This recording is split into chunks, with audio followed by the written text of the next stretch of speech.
Welcome everyone back to the Deadly Podcast Kung Fu, brought to you by the Villains Man, where I, Justin Raymer, attempts to traverse the continuity of Marvel's most prolific martial artist in Iron Fist and Shang Chi. If you want to keep up the podcast, you can do so over on social media platforms, Twitter, X, Instagram, Threads, and Blue Sky. If you want to keep up myself, Justin Raymer, and what's coming with my comic book, The California Cannibal, you can follow me over on Twitter, X, Instagram, and Blue Sky.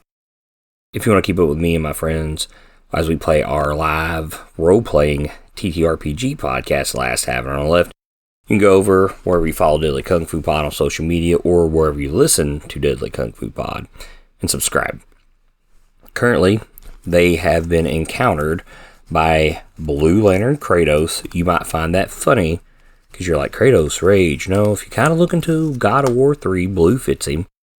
We have Star Sapphire, Invincible, and Indigo Tribe, Hellboy. And they're trying to talk these guys through about what's going on. Each side thinks the other side is wrong, and they think they're own right. It ended up being a pretty good role-playing session, so if you want, please listen to the Last Tavern on the Left podcast. Now, before I get diving into this episode, I started posting some stuff on YouTube. Just, pieces of the cover with the audio here in the podcast. There's no music, because I know there's people that only do YouTube. They don't want an audio podcast. They like to visually see something. It's nothing special, but I thought I'd try it out for a little while, see how it goes. Because I'm currently doing a YouTube channel for my little boy called Bubba's Crazy Dinos, where me and him review Jurassic World, Jurassic Park toys, and Godzilla toys. Because he's 4 years old, and he watches this stuff and wants to do it himself. So I'm like, okay, this is what you want to do, Bubba. That's what we're going to do. So, and we're having a blast. It's a fun time with him. He gets all excited about it. And, it's a good father and son bonding time. So why not? And I love dinosaurs, and I love Godzilla, if you don't know that by now. But, yeah, it's a good time. So if you want to go watch Bubba's Crazy Dinos, you can go to YouTube and subscribe to all that. Today is the end of the Deadly Podcast of Jason Lowe, as I am covering all 3 issues of the Age of Revelation tie-in X-Vengers featuring Shang Chi. It's got one tie-in from continuity, which I have listed as Volume 7, Number 23 of X-Men. There are 4 one-shots, which are always an alpha and omega, kind of how they've been in and stuff with Marvel big events. There's 16 3-part miniseries, including this. The only one I've currently read at this time is Radioactive Spider-Man, because I'm a massive Spider-Man fan, and it did not disappoint. It was super, super good. So if you have not read that, it reduced me to tears by the end. It got me, so really good. But some of the other ones I picked up Binary, because I like Captain Marvel. I really love Carol's time with the X-Men back in the Claremont stuff. I did pick up Iron and Frost, because I do read Iron Man. And I thought about picking Storm and Rogue. I haven't brought myself to it yet, and I might go back and pick all those up. But I have read Radioactive Spider-Man, and it is excellent. So, your creative team for this series is, as I mentioned, Jason Lowe as writer. We got Sergio Davila as your penciler.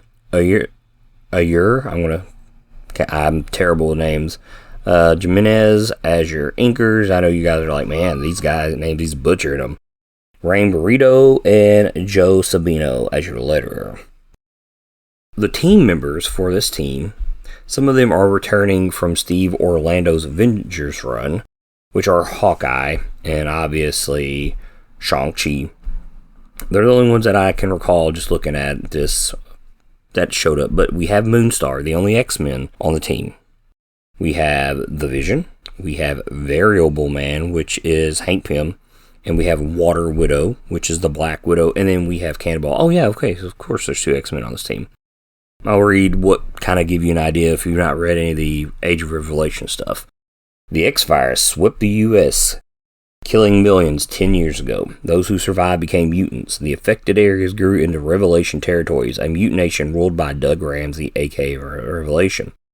Even Earth's mightiest heroes weren't immune to the X-Virus. Once beloved by the public, these X-Avengers are now hated and feared for being mutants. In spite of that, the team is still dedicated to protecting all of Earth, including the Revelation territories.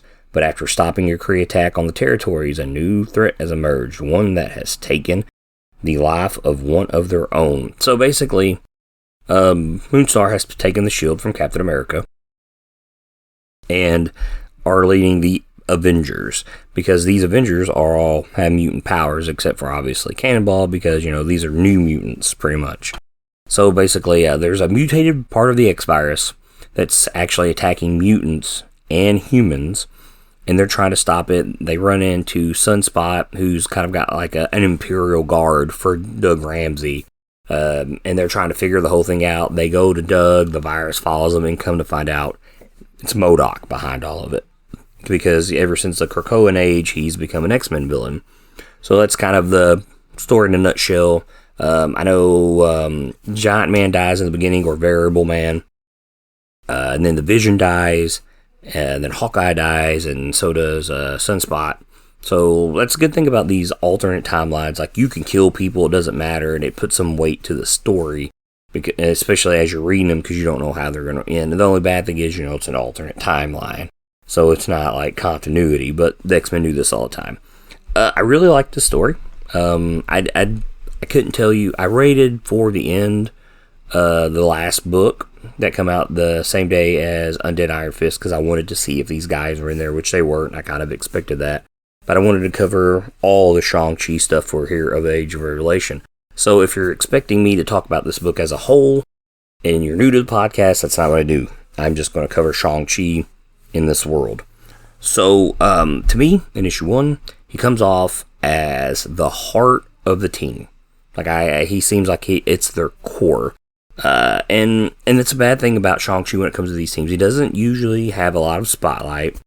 And in his dialogue, he doesn't speak a lot in these books. So just in issue 1, he's got 6 pieces of dialogue. And to kind of give you the idea that he's a heart and the soul of this team, Moonstar gives this big speech at the beginning of the book, and when they leave, he says, Cap would be proud of such an uplifting speech back there. She says, thanks, Shang-Chi. I'm just so constantly tired of having to prove ourselves. In a more casual setting, I would have ditched the lecture. And he's always been very encouraging through all this. As the book goes on, they fight the Kree in the beginning of issue 1. We don't really get much into Shang-Chi's backstory. But as he's taking out the Kree with one punch, because I was trying to figure out, like, are these guys mixed with mutants? But clearly they've just gotten their own powers, so they're not mixed with anybody. Because this entire time, since this book was announced and we've seen Shang-Chi, I was like, who is he mixed with? What mutant is he mixed with? Because, like, Hawkeye's got several arms, and you think, oh, he's, like, mixed with Spiral. And I'm pretty sure if I go back here, really look, let me find me a Hawkeye page. Yeah, he's got, like, a middle arm, kind of like what Spiral would have. So you would think that he was Spiral. He's got 6 arms, just like her. But no, these guys aren't mixed with anybody. They're kind of well, and I say that, but yet, a Warlock and Vision are kind of the same thing. So, I guess that's not entirely true. Because I was thinking maybe he's like Rock Slide or something, because he does have this rocky hide, but all of his veins are red. So, I kind of looked to see if Jason Lowe had said anything about, like, maybe who they're mixed with, but I couldn't find anything. But as she's talking about the team in issue 1, and we see Shang-Chi punching some Kree, and then we kind of see him standing around a bunch of devastation, almost like maybe it's his home. She says, before I really got to know him, I'd heard stories of Shang-Chi being a man of precision. But since the X-Virus, everything he touches turns to glass. He had to learn self-control every waking minute. And then we go to the bottom page with the last panel. When he can, he lets loose, and he, like, kicks this pillar in two. So at first I thought, well, we're talking about him being precision and the way he's breaking everything. It turns glass, like maybe he's kind of like Karnak. And he's got that power where he can locate a pinpoint. But really, he's actually super freaking strong. We see him destroying things with one punches. So it's almost like he has had to learn how to control his strength, mixed in with his capability of being such a precision-based striker. And that's all we learn of his backstory. And I really would love to see this. And I know that Jason Lowe doesn't have time to really deep dive into all these characters, but I would really like to see like what he thought, because when I just talked about this online about the difference between Shang-Chi, he wasn't emotional back in the Bronze Age. Actually, he's probably more emotional in the Bronze Age more than he is currently with what Yang had wrote him into when they kind of gave the soft reboot to the character. But, like, I could see where this would be more like that character, where he would have to sit around and he would meditate and he would try to be at peace and he would, walk that path of pacifism that he wanted so much in the Bronze Age, just to hone his own strength and understand it. And because, he's a guy that could cripple you with just a touch. With Bruce Lee in the 1-Inch Punch, like, that's who he's supposed to be. And I could see, like, where he would have to do all this focus, meditating, and whatnot. And I would really like to see more of that, because it seems like when we see the first panel of him, and it's kind of like a flashback, and it's almost like, I could tell you what type of Chinese house it is, whatnot, or like the ground, it's almost like cratered around him, the house is destroyed. Almost like when the virus hit him, like, obviously you probably don't know how your powers are, and he didn't understand that, and almost like he wrecked everything he touched. Almost kind of like the Midas touch, everything you touch is gold, so you have to be careful, about what you're doing, and it seems like that's kind of what he was going through. Everything he would touch, because of his immense strength, maybe, was shattering to glass, as she kind of have put it. And we really got to see that. For one, he defends a team hardcore. When Sunspot accuses them of bringing this mutated X-Virus, like, he's the first one to defend the team. Like, he is up in his face. He does not care.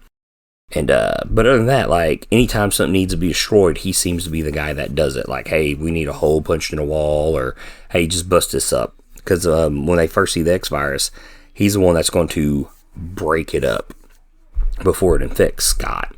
And even after it infects Scott and Hawkeye hits it with a freeze arrow, like, we get to see him shatter this with a punch.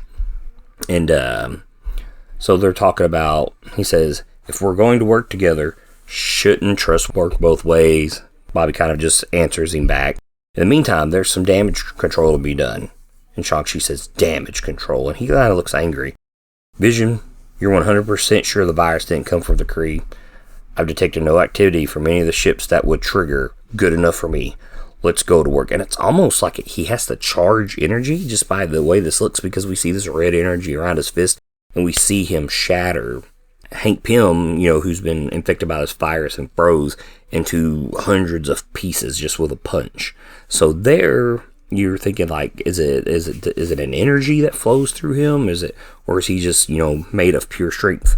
We don't really get an explanation, and I really want it, because I'm very curious to his past history of having this virus, because it's been 10 years, and I really would have liked to seen that. But like I said, I get that Jason Lowe could not take the time to really go in depth with these characters, but clearly, hopefully, he has had something in mind. And we see that his strength is always put to use, like when this virus is attacking, where Doug Ramsey's at when they go to meet him. He's like busting holes in rocks, and we see him saving some mutants. When the virus is attacking, like, he is shattering everything around it and punching it. We'll point fingers later. Everybody stand back. Let me do what I do best, break things. And he's breaking all the stuff where this virus is in, as he's trying to slow it down. So in a way, it makes me wonder if it's comic books. When you have super strength, like, the Hulk or the Thing, it's implied that you have a great amount of durability. So maybe the virus can't affect him. Maybe that's why he's just running around smashing everything around the virus. I don't know, because he acts like it's not going to touch him.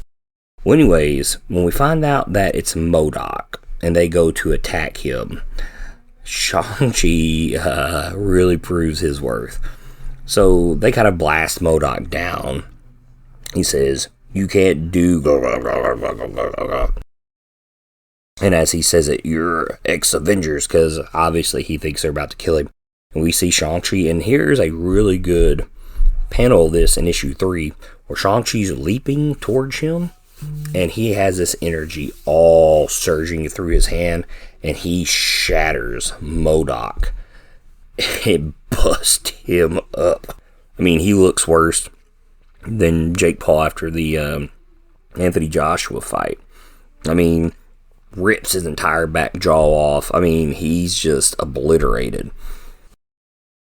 And that's pretty much the end of this book. You can see why I wanted to wait to cover all 3 issues at once, because usually, as I've said, when Shang-Chi's part of a team, there's not a lot of dialogue for him. He doesn't have this big significant part, and that's fine. I mean, it's a team book, but this is why I wanted to cover all 3 issues at once. Now, as for the X-Vengers, this is not the first time we have seen them.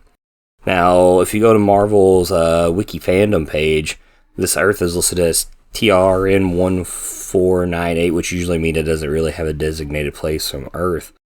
But if we go back 10 years ago to the X-Vengers of Earth 231013 from the Marvel Now What #1, that's back in October 23, 2013. We have this big thing. The book's making fun of Marvel Now at the time. And we do have a team of the X-Vengers with Red Cable, who is Cable Red.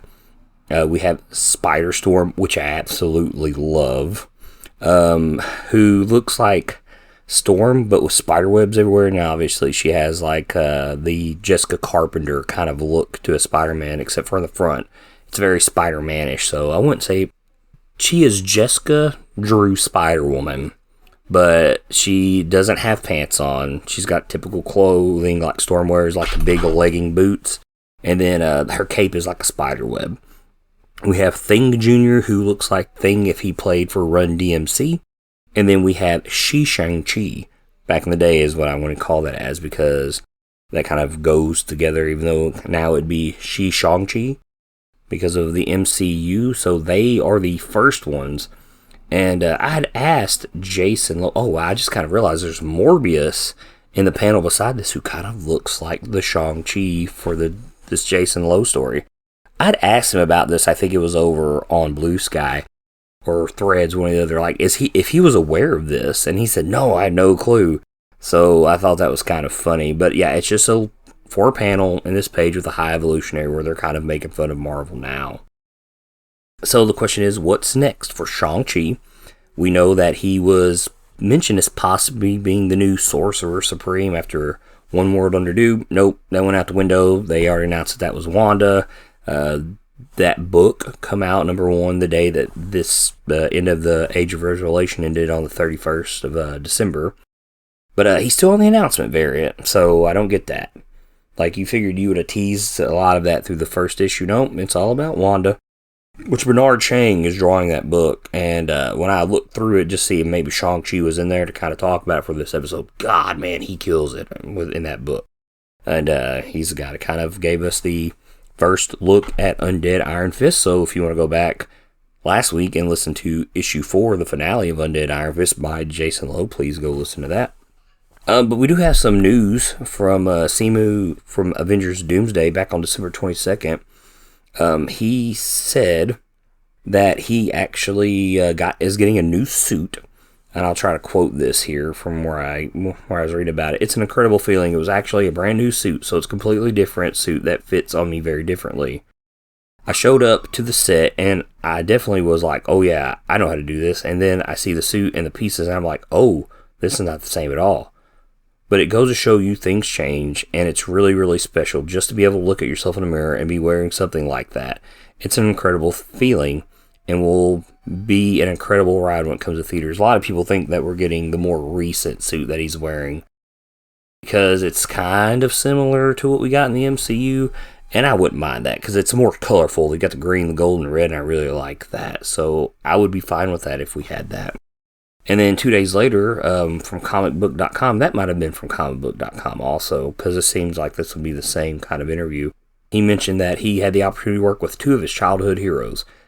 My 2 people I wanted to see my character interact with, I don't want to say it out loud, truly childhood heroes of mine. I'm sure you can guess who it is. They are 2 that make me feel like a little boy. I'm just going to say it. God damn it. The 2 make me feel like a little boy, or Ian McKellen and Patrick Stewart. They're legends. So we know that Shang-Chi gets to meet with them. And that is a conversation that I want to see.